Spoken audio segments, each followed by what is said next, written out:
My name is Kate Stillman, and I started Stillman Quality Meats in 2006.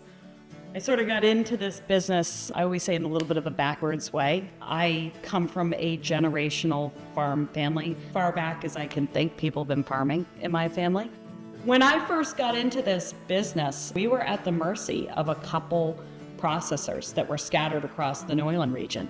There were times I was driving 6-8 hours in one direction just to get a certain protein process. And that story is not unusual, which was the inspiration to build our first stage of processing. Currently, our facility, while we handle only USDA product, we're under state inspection. So our new facility will be under federal USDA inspection, which will, in essence, open the doors for our business. And we'll be able to go beyond just selling retail to people. We'll also be able to wholesale and do some custom processing. We're building capacity to support up to about 300 small farms. Meat processing and building a facility and putting that kind of infrastructure online is incredibly complicated and complex.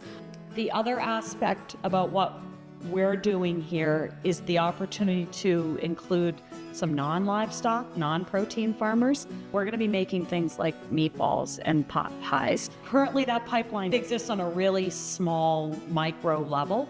The facilities that can service them are tiny or small, not a lot of capacity, and they're fairly limited. My father always talked to me about, hey, if you want to sell tree fruit, it's really important for the long-term sustainability of your farm that you plant the orchard. What kind of investors am I looking for to build this facility? Honestly, all doors are open because it's going to take a village. There's a little bit of grant funds that we've used, traditional lending, and of course, we're looking for some community investment and support as well.